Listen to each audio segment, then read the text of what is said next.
학생 여러분 안녕하십니까? 이번 시간에는 중학교 2학년 열과 우리생활 첫 번째 시간으로 온도와 입자의 운동에 대해서 알아보도록 하겠습니다. 자, 온도와 입자의 운동이라고 나와 있지. 그래서 제목을 이렇게 적을게. 온도와 입자의 운동 중에서 일단 첫 번째 뭘 알아볼 거냐면 온도에 대해서 알아볼 거야. 온도. 우리 온도 되게 많이 사용을 하고 있지만 온도에 대한 정확한 정의는 잘 모를 수도 있단 말이야. 온도는 물체가 있어. 물체가 있는데 물체의 차갑고 뜨거운 정도가 있겠지. 이 차갑고 뜨거운 정도를 뭐로 나타낸 거? 수치, 숫자로 나타낸 거. 이것을 온도라고 얘기를 해. 그래서 얼마만큼 차가운가 뜨거운가 이것을 숫자로 나타내는데, 자, 이렇게 정량적인 숫자로 나타내려면은 뭐가 필요해? 기준이 필요해. 기준이. 그래서 온도는 크게 세 가지가 있어. 근데 중학교 때는 두 가지 정도밖에 안 배우고요. 그래서 두 가지 정도 알아보도록 하겠습니다. 그래서 온도는 섭씨 온도랑 절대 온도 이렇게 두 가지만 보면 돼. 자, 섭씨 온도는 뭘 기준으로 하냐면 물의 어는 점과 끓는 점을 기준으로 한대. 그래서 1기압에서 물의 어는 점을 0으로 두는 거야. 0으로 두고 물의 끓는 점을 100으로 둔 거지. 그래서 이 사이를 몇 등분했다? 100등분을 한 거야. 그래서 0도부터 100도까지 이렇게 한 칸씩 나눈 것을 섭씨 온도라고 얘기를 해. 그래서 물의 어는 점을 0도씨, 끓는 점을 100도씨로 나타낸 거. 그래서 섭씨 온도의 단위는 도씨 이렇게 될 거야. 섭씨 온도.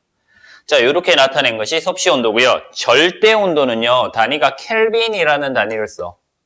켈빈이라는 단위를 써. 얘는 분자의 운동 정도야. 그래서 분자의 운동을 나타내는 거야.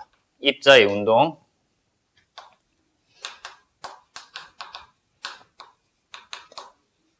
입자의 운동 정도를 나타내는 건데, 얘를 마이너스 273도씨를 0켈빈으로 둔단 말이야. 이 0켈빈이라고 하는 것은 분자 운동이 0이다라는 얘기야. 그래서 분자가 움직이지 않는 온도를 0켈빈이라고 얘기를 해. 자, 그러면은 0도씨는 몇 켈빈이 될까? 273켈빈이 되겠죠. 요런 것들. 마이너스 273도씨가 0이니까 273 더한 것이 되니까 0도씨는 273켈빈 될 거고요. 입자의 운동, 분자의 운동을 나타내는 거다. 물질의 입자의 운동이 활발한 정도를 나타낸 것이 켈빈이다 라고 알면 돼. 자, 그래서 얘네들을 전환을 할 거야. 섭씨 온도랑 절대 온도 전환을 할 때 섭씨 온도에서 얼마 더해주면 더하기 273 해주면 뭐가 된다? 절대 온도가 되더라 라는 것 정도 알아두면 되겠습니다. 자, 이렇게 해서 온도에 대한 기본적인 내용 알아봤고요. 두 번째,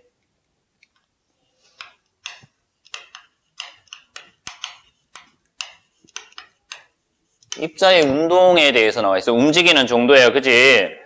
자, 이 입자는 우리가 기본적으로 입자에 대해서 배우는 거 뭐랑 뭐 배웠다? 원자랑 분자 이런 것들 배워요. 그쵸? 원자랑 분자 이런 것들 배우는데 얘네들은 너무 작아서 눈에 보이지 않는다라고 배웠어요. 그죠? 그래서 원자 모형이나 분자 모형을 가지고 설명을 했죠. 자, 그래서 눈에 보이지 않는 너무 작은 입자인 원자나 분자로 이루어져 있어, 입자들은. 그래서 얘네들은 계속 움직여. 끊임없이 움직인대. 그래서 이러한 입자들은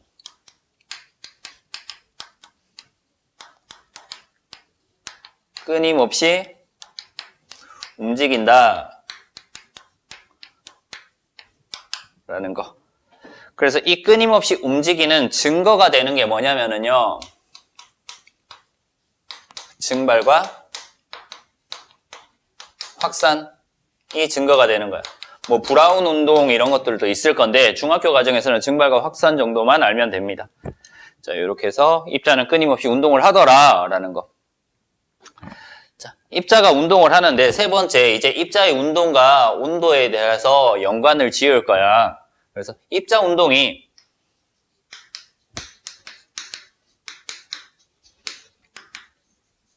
활발할 때랑 입자 운동이 둔할 때에 나와 있어.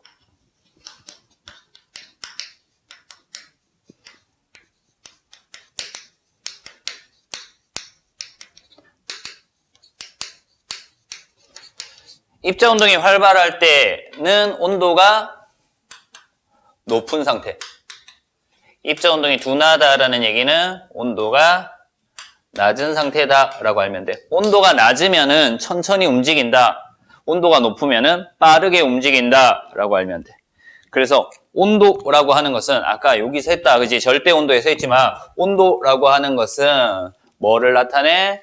입자 운동하고 연관이 되더라라는 거. 그래서 온도가 높다라는 얘기는 입자 운동이 활발하다. 온도가 낮다라는 얘기는 입자 운동이 둔하다라는 것들로 정리를 할 수 있습니다. 자, 이렇게 알아봤어. 이번 시간에 배웠던 내용이 온도와 입자의 운동에 대한 내용이었단 말이야. 그치? 그래서 온도에 대한 정의 간단하게 봤어요. 물체의 차갑고 뜨거운 정도를 숫자로 나타낸 것이 온도였고요. 이때 섭씨 온도와 절대 온도가 있었다. 두 개 비교해서 알아봤고요. 그리고 입자의 운동에 대해서 알아봤지. 눈에 보이지 않는 작은 입자가 끊임없이 움직이더라. 이때 온도가 높을수록 활발하게 움직이고 온도가 낮을수록 둔하게 움직인다라는 것까지 알아봤습니다. 이번 시간 수업 온도와 입자의 운동에 대한 수업은 여기서 마치도록 하겠습니다.